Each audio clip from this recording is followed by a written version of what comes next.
रहमान तो आज का हमारा टॉपिक है ट्रांसम्यूकोजल। ये भी हमारे पास पेरेंटल रूट की ही एक रूट है। इसमें हमारे पास क्या होता है कि जो हमारे पास जो ड्रग्स होती हैं ना वो म्यूकस मेम्ब्रेन के ज़रिए से एब्सॉर्ब होती हैं। अब हमारे पास म्यूकस मेम्ब्रेन क्या होती है?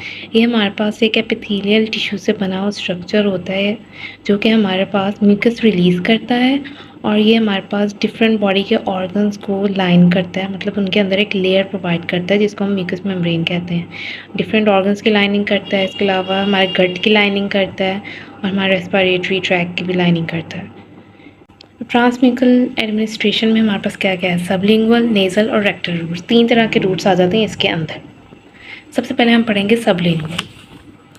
सबलिंगुअल में हमारे पास क्या होता है, हम कोई भी टैबलेट या पैलेट मतलब बुलेट लाइक छोटा सा स्ट्रक्चर होता है जिसके अंदर हमने ड्रग फिल्ड की होती है, उसको हम अपनी टंग के नीचे रखेंगे। टंग के नीचे वाला जो एरिया होता है उसको हम कहते हैं सबलिंगुअल। वहाँ पर रखेंगे जहाँ पे वो जो ड्रग होगी वो सलाइवा के अंदर डिज़ोल्व हो जाएगी और फिर हमारे पास एब्जॉर्ब हो जाएगी सबलिंगुअल मिकोजा के अंदर। मतलब वो जो एपिथेलियल टिश्यू की लाइनिंग हुई हुई है उसके अंदर वो एब्जॉर्ब हो जाएगी और फिर वो हमारे पास जो उसने अपना एक्शन करना होता है वो परफॉर्म करेगी। यहाँ पे हमारे पास एग्जांपल दी हुई है नाइट्रोग्लिसरीन की, निफेटिपिन की और बुप्रेनोर्फिन की। इसके अलावा हमारे पास इसके कुछ एडवांटेजेस और डिसएडवांटेज भी हैं। एडवांटेजेस में हमारे पास क्या आ जाता है, इसकी एब्जॉर्प्शन जो होती है वो रैपिड होती है, विद इन मिनट्स जो होती है जो ड्रग होती है ना वो हमारी जो ब्लड सर्कुलेशन है उसके अंदर पहुँच जाती है और अपना काम शुरू कर देती है। इसमें भी हमारे पास फर्स्ट पास मेटाबॉलिज्म जो होता है उसको हम अवॉइड कर सकते हैं क्योंकि ड्रग ने लीवर के अंदर नहीं जाना होता, वहाँ पे इसका कोई मेटाबॉलिज्म नहीं होना होता। इसके अलावा जब हमें जो एक्शन हमें चाहिए होता है, ड्रग ने अपना एक्शन जो उसने परफॉर्म करना होता है जब वो हो जाता है तो उसके बाद हम उस ड्रग को स्पिट भी कर सकते हैं, मतलब मुंह से निकाल के बाहर फेंक सकते हैं। या फिर अगर कोई अनवांटेड इफ़ेक्ट्स आ गए हैं तो उसको भी, उस केस में भी हम उसको फ़ौरन मुंह से बाहर निकाल सकते हैं। इसके अलावा हमारे पास इसका एक डिसएडवांटेज है कि इसमें हमारे पास बकल अल्सरेशन हो जाती है। बकल अल्सरेशन कहते हैं कि हमारे पास मुंह के अंदर जो हमारे गालों वाला पोर्शन होता है अंदर की तरफ, वहाँ पे हमारे पास अल्सर फॉर्मेशन हो जाती है। नेक्स्ट हमारे पास आ जाता है नेज़ल। नेज़ल नाम से पता चल रहा है कि नोज़ के ज़रिए से होगा। इसमें हम जो ड्रग हैं वो नेज़ल रूट के ज़रिए से या तो सिस्टेमिक एब्जॉर्प्शन उससे करवाते हैं, यानी कि जो हमारी ब्लड सर्कुलेशन है उसके अंदर जाती है, या फिर एक ही जगह पे लोकल इफ़ेक्ट्स हम इसे प्रोड्यूस करवाते हैं। यहाँ पे हमें एग्जांपल दी हुई है ऑक्सीटोसिन स्प्रे की। ये जो स्प्रे है जब हम इसको नेज़ल रूट से लेते हैं तो ये हमारी सिस्टेमिक एब्जॉर्प्शन ये शो करता है और हमारे ब्लड सर्कुलेशन के अंदर जाता है। जबकि हमारे पास जो लोकल इफ़ेक्ट हैं उसके लिए हम कोई भी डीकंजेंसेंट नेज़ल ड्रॉप्स यूज़ करते हैं। फॉर एग्जांपल अगर किसी की नोज़ कंजेस्टेड है, यानी कि हम कहते हैं ना नाक बंद हुआ है, तो उसको खोलने के लिए जो नेज़ल ड्रॉप्स होते हैं वो लोकली एक्ट करते हैं, मतलब सिर्फ उसी एरिया में, नोज़ के एरिया में एक्ट करते हैं जहाँ पे वो ब्लॉकेज हुई होती है। यहाँ पे हमारे पास एग्जांपल दी हुई है ऑक्सीमेटाजोलिन की, और इसके अलावा ब्यूटेसोनाइड नेसल स्प्रे होते हैं जो कि हमारे पास एलर्जिक रेनाइटिस के लिए यूज़ किए जाते हैं। रेनाइटिस हमारे पास क्या होता है कि जो हमारी नोज़ की म्यूकस मेम्ब्रेन होती है ना उसके अंदर इन्फ्लेमेशन हो जाती है। एलर्जिक इसलिए इसके साथ लगाया गया है कि अगर पेशेंट या किसी पर्सन को किसी चीज़ की एलर्जी की वजह से ये हुआ है, तो ये इन्फ्लेमेशन हुई है, तो उसको हम फिर कहते हैं कि ये एलर्जिक रेनाइटिस है। और लास्टली हमारे पास है रेक्टल रूट के ज़रिए से भी हम बॉडी के अंदर ड्रग एडमिनिस्टर कर सकते हैं। हम क्यों करते हैं? क्योंकि जो हमारे पास रेक्टम होता है ना उसकी जो ब्लड सप्लाई होती है बहुत ज़्यादा रिच होती है, यानी कि बहुत एक्सटेंसिव उसकी ब्लड सप्लाई होती है हम कह सकते हैं। और जो ड्रग होती है वो जो रेक्टम का म्यूकोसा होता है उसको क्रॉस करके हमारे पास ब्लड सर्कुलेशन के अंदर जाके अपने डिज़ायर्ड इफ़ेक्ट्स प्रोड्यूस कर सकती है। अब हमारे पास जो एब्जॉर्प्शन होती है ना वो 2 तरह से होती है, एक अपर पार्ट से होती है और एक उसके लोअर पार्ट से होती है। अपर पार्ट से जो ड्रग एब्जॉर्प्शन होती है ना वो हमारे पास सुपीरियर हेमोरॉइडल वेन करती है और फिर उसको जो ड्रग एब्जॉर्ब हुई होती है उसके अंदर उसको पोर्टल सर्कुलेशन में लेके चली जाती है। पोर्टल सर्कुलेशन में हमारे पास क्या होता है कि जो हमारे पास पोर्टल वेन होती है ना वो हमारे पास जो हमारा डाइजेस्टिव ट्रैक्ट होता है उसके अंदर का जितना भी ब्लड है वो सारा डायरेक्टली लीवर के अंदर ड्रेन करती है, जिसकी वजह से लीवर के अंदर ड्रेन करने की वजह से यहाँ पे हमारे पास फर्स्ट पास मेटाबॉलिज्म होता है। जहाँ पे हमारे पास लीवर की इन्वॉल्वमेंट होगी वहाँ पे हमारे पास फर्स्ट पास मेटाबॉलिज्म होगा। और जबकि जो हमारे पास लोअर पार्ट होता है रेक्टम का वो हमारे पास जब वहाँ पे एब्जॉर्प्शन होती है तो वो हमारे पास मिडल और इन्फीरियर हेमोरॉयडल वेन्स जो होती हैं वो हमारे पास सिस्टेमिक सर्कुलेशन के अंदर उसको लेके जाती हैं। सिस्टेमिक सर्कुलेशन मतलब हमारे पास जो हार्ट हमारे पास जब पूरी बॉडी को ब्लड सप्लाई करता है ना, तो उस वाली सर्कुलेशन को हम कहते हैं सिस्टेमिक सर्कुलेशन।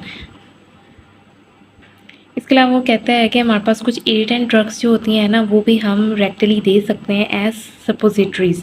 सपोजिटरीज हमारे पास क्या होता है, ये हमारे पास एक सॉलिड सिलेंड्रिकल ड्रग होती है, यानी कि ड्रग हम कोई भी लेते हैं उसको हम सिलेंड्रिकल और सॉलिड फॉर्म में कन्वर्ट करते हैं और फिर उसको हम या तो रेक्टम या विजाइना के ज़रिए से बॉडी के अंदर एंटर कराते हैं।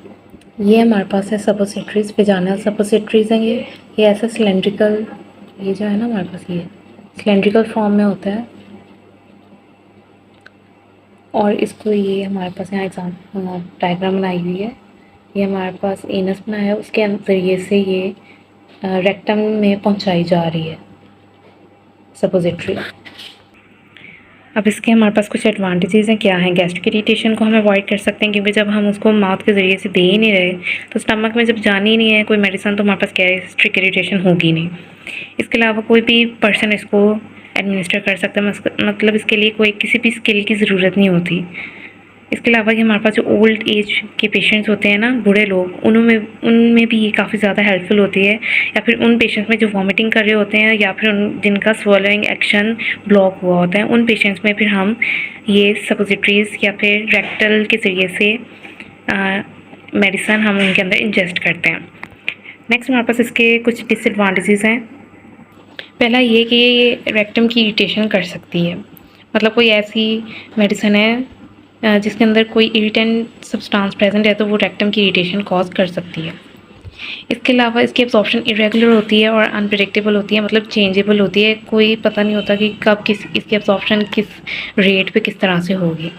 इसके अलावा हमारे पास जो कुछ ड्रग्स होती हैं जो बताई गई यहाँ पे, इंडोमेथासिन, प्रोमाजीन, डायज़ेपाम और पैराल्डिहाइड, ये हम रेक्टली दे सकते हैं। इंडोमेथासिन हमारे आर्थराइटिस के पेशेंट्स में देते हैं, ऑस्टियोआर्थराइटिस में भी देते हैं और रूमेटॉइड में भी देते हैं। इसके अलावा क्लोरोप्रोमाजीन स्किज़ोफ्रेनिया, बाइपोलर डिसऑर्डर और साइकोसिस के पेशेंट्स को देते हैं, और डायज़ेपाम हमारे पास एंग्जायटी के लिए यूज़ होती है।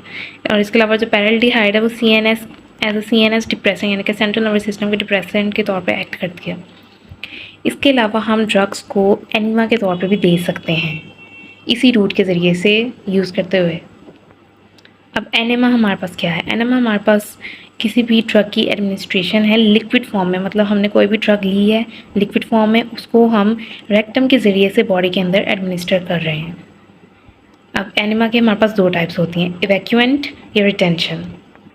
इवैक्यूएंट हमें नाम से पता चल रहा है कि हमने इवैक्यूएट करना है किसी चीज़ को, मतलब निकालना है। अब हमारे पास यहाँ पे वो कहते हैं कि बाउल को एम्प्टी करने के लिए हम 600 ml सॉप वाटर लेते हैं और उसको हम रेक्टम के ज़रिए से बॉडी के अंदर एंटर करवाते हैं। अब जो वाटर होता है ना हमारे पास, वो रेक्टम को स्टिमुलेट करता है कि वो ओपन हो, और सोप उसको लुब्रिकेशन प्रोवाइड करता है। इसके अलावा एनेमा हम दे सकते हैं कि सर्जरी से पहले, ऑब्स्ट्रक्टिव प्रोसीजर्स में, मतलब गायनी के प्रोसीजर्स में, और इसके अलावा रेडियोलॉजिकली एग्जामिनेशन, गट की जब हम रेडियोलॉजिकल एग्जामिनेशन करते हैं तो उससे पहले भी एनेमा दे सकते हैं। नेक्स्ट हमारे पास है रिटेंशन एनेमा। रिटेंशन एनेमा में हमारे पास क्या होता है कि जो हमारे पास ड्रग होती है ना, उसको हम 100 ml फ्लूइड लेते हैं, उसके अंदर उसको मिक्स करते हैं और उसको हम रेक्टम के अंदर ही रहने देते हैं, बाहर नहीं निकालते। रिटेंशन का मतलब है कि उसके अंदर ही रहने देना, ताकि फॉर लोकल एक्शन कि वो उसके अंदर उसी एरिया में एक्ट करे। यहाँ पे एग्जांपल हमारे पास दी है प्रेडनिसोल एनेमा की अल्सरेटिव कोलाइटिस में। अल्सरेटिव कोलाइटिस मतलब कि जब कॉलन की जो इंटीरियर लाइनिंग होती है उसकी इन्फ्लेमेशन हो जाए या उसमें अल्सरेशन हो जाए, तो उसमें हम प्रेडनिसोलोन एनेमा देते हैं। तो ये था हमारे पास ट्रांसम्यूकोजल रूट ऑफ पेरेंटरल रूट।